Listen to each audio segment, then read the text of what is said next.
आइए बच्चों, हम लोग लीनियर इक्वेशंस इन टू वेरिएबल पढ़ेंगे, ठीक ना। और ये जो चैप्टर है ये मैथ का है, एनसीईआरटी बुक से है। चैप्टर नंबर आपका 4 है, ठीक है ना। तो चलिए, linear equation in two variable मतलब क्या है? Linear equation in two variable, ठीक है। तो सबसे पहले अगर लीनियर इक्वेशन आप पढ़ रहे हैं, फिर क्वाड्रेटिक इक्वेशन आएगा, फिर क्यूबिक इक्वेशन आएगा। इसके बारे में समझिए। एक क्या है आपका लीनियर इक्वेशन, ठीक है। फिर क्या है क्वाड्रेटिक इक्वेशन, फिर क्या होगा क्यूबिक इक्वेशन, ठीक है। अब इसको लीनियर इक्वेशन क्या हम क्यों बोलते हैं? लीनियर इक्वेशन मान लीजिए लिखा हुआ है 2x = 8, ठीक है। क्वाड्रेटिक इक्वेशन किसको बोलेंगे? x² + 4x - 4 = 0, ठीक है। अब एक बात यहाँ पे समझिए कि इसको लीनियर क्यों बोला जा रहा है, इसको क्वाड्रेटिक क्यों बोला जा रहा है। इसका जो पावर है ना वो क्या है 2। जब x का पावर 1 होता है, x का मैक्सिमम डिग्री या पावर 1 होगा तो वो लीनियर इक्वेशन होगा। x का मैक्सिमम पावर जब 2 होगा, ठीक है, तो वो क्या होगा? क्वाड्रेटिक होगा। x³ + 2x + 3 = 0, ठीक है। तो इसका मैक्सिमम पावर क्या है बोलिए? क्यूब है, तो ये क्या हो जाएगा? Cubic equation. लेकिन यहाँ सिर्फ लीनियर इक्वेशन बोला जा रहा है, लेकिन यहाँ तो लिखा हुआ है linear equation in two variable.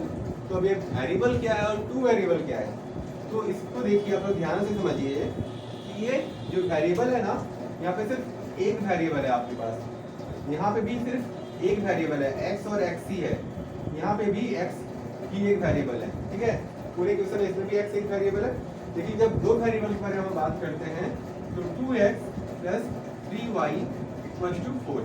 अब यहाँ पे कितने वेरिएबल हैं? x एक वेरिएबल है, y एक वेरिएबल है।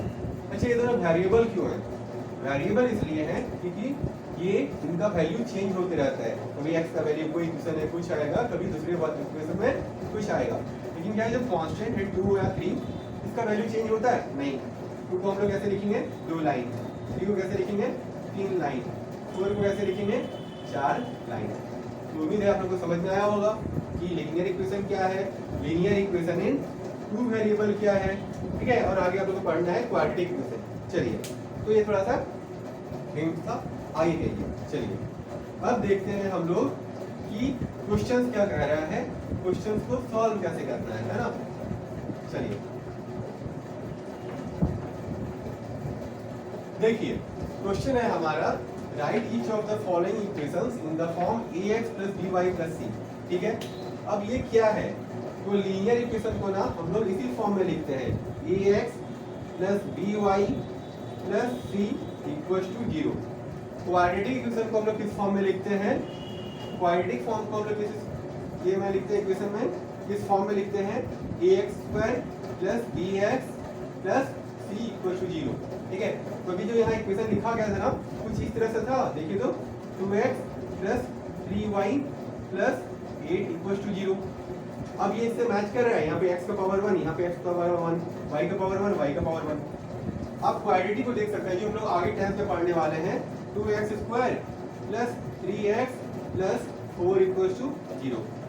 अब ये जनरल फॉर्म है, जब इस तरह आप लिखते हैं तो उसको जनरल फॉर्म कहा जाता है। ये भी एक जनरल फॉर्म है। ये linear equation in two variable है, ये क्वाड्रेटिक इक्वेशन है। इसको फिलहाल हम लोग को अभी नहीं पढ़ना है ना। चलिए, अब देखिए linear equation in two variable, तो ये किस फॉर्म में है? इस फॉर्म में। और यही जनरल फॉर्म है हमारा लीनियर इक्वेशन का। तो क्या करना है हम लोग को? क्या करना है? जो 2x + 3y पहला क्वेश्चन दिया हुआ है, ठीक है, इसको किस फॉर्म में करना है? इस फॉर्म में करना है। 2x + 3y = 4.37, ये लिखा हुआ है। अब ax तो है, यहाँ पे है एक ax, by है, c को इधर लाना है, c को = इधर लाना है। 2x + 3y - 4.37 = 0। अब क्या हम देखेंगे? इसको जनरल फॉर्म को यहाँ पे लिखेंगे, ax + by + c = 0। अब a के सामने यहाँ पे क्या है? a के जगह पे 2 है, ए की जगह पे 2 है, बी की जगह पे 3 है, बी की जगह पे 3 है और सी की जगह पे -4.37 है। ये क्वेश्चन है हमारा। दूसरा क्या है देखिए, दूसरा है हमारा x - 4 equal to √3y equal to √3y। तो इसको लिखिए, पहले अरेंज कीजिए।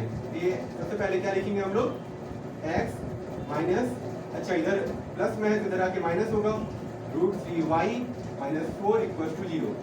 अब जनरल फॉर्म यहाँ पे लिखते हैं ax plus by plus c equal to 0। A की जगह पे क्या है, ए की जगह पे 1 है, बी की जगह पे क्या है, बी की जगह पे -√3 है और सी की जगह पे क्या है, -4 है, सी की जगह पे -4 है ना। और लास्ट वाला क्वेश्चन क्या है, नहीं लास्ट वाला नहीं, सेकंड लास्ट वाला क्वेश्चन क्या है देखते हैं, ठीक है। चलिए देखते हैं। तीसरा नंबर है हमारा question 4 equal to 5x - 3y, ठीक है। अब इसको इधर लाया जाए, क्या इसी को इधर ले आते हैं ना, 5x - 3y और ये 4 इधर आएगा, 4 जब इधर आएगा तो क्या हो जाएगा, 0 इक्वल टू 4 इधर आएगा तो -4, ठीक है। अब 0 आप इधर लिखिए, इसको इधर लिखिए, कोई फर्क नहीं पड़ता है। 5x - 3y - 4 इक्वल टू 0, 0 को इधर लिख दिए और इसको इधर लिख दिए, बस इतना सा काम है। और फिर से लिखेंगे वो general form ax plus by plus c equal to 0। A की जगह पर हमारे क्या है, a इक्वल टू 5 है, बी की जगह पे क्या है, -3 है और सी की जगह में क्या है, -4 है, -4 है। आखिरी वाला ये क्या है, x इक्वल टू, नहीं ये क्या है देखिए, है ना, ये देखिए 2x - y equal to 0, ax plus by plus c equal to 0। A क्या है, 2 है, बी क्या है, सॉरी y है ना, बी क्या है हमारा यहाँ पे -1 है, बी क्या है -1। अगर कोई नंबर ना हो तो वहाँ पे 1 होता है, ठीक है। तो बी का पूरा वैल्यू, बी तो पॉजिटिव में है तो बी का पूरा वैल्यू क्या आएगा, -1, बी का पूरा वैल्यू -1 और सी की जगह पे कुछ नहीं है तो 0। उम्मीद है आप लोगों को समझ में आया होगा। आगे का चैप्टर, आगे का जो क्वेश्चन है वो हम लोग आगे सॉल्व करेंगे।